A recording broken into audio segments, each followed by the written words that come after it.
చాలు కొడుక, ఎక్కడున్నావు బిడ్డ? ఏ దేశంలో ఉన్నావు కొడుక? మీ అమ్మరా ఏం తిన్నావు, ఎట్లున్నావు? ఒక్కసారి చూస్తా బిడ్డ నిన్ను. నా కష్టం ఎవరు చెప్పరు కొడుక.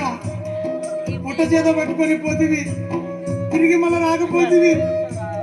అందుకు నేను నీకు ఉత్తరం వేస్తున్నా బిడ్డ. ఈ ఉత్తరం అందినాక ఈ తల్లి కోసం ఒక్కసారి రా బిడ్డ. రాజాలో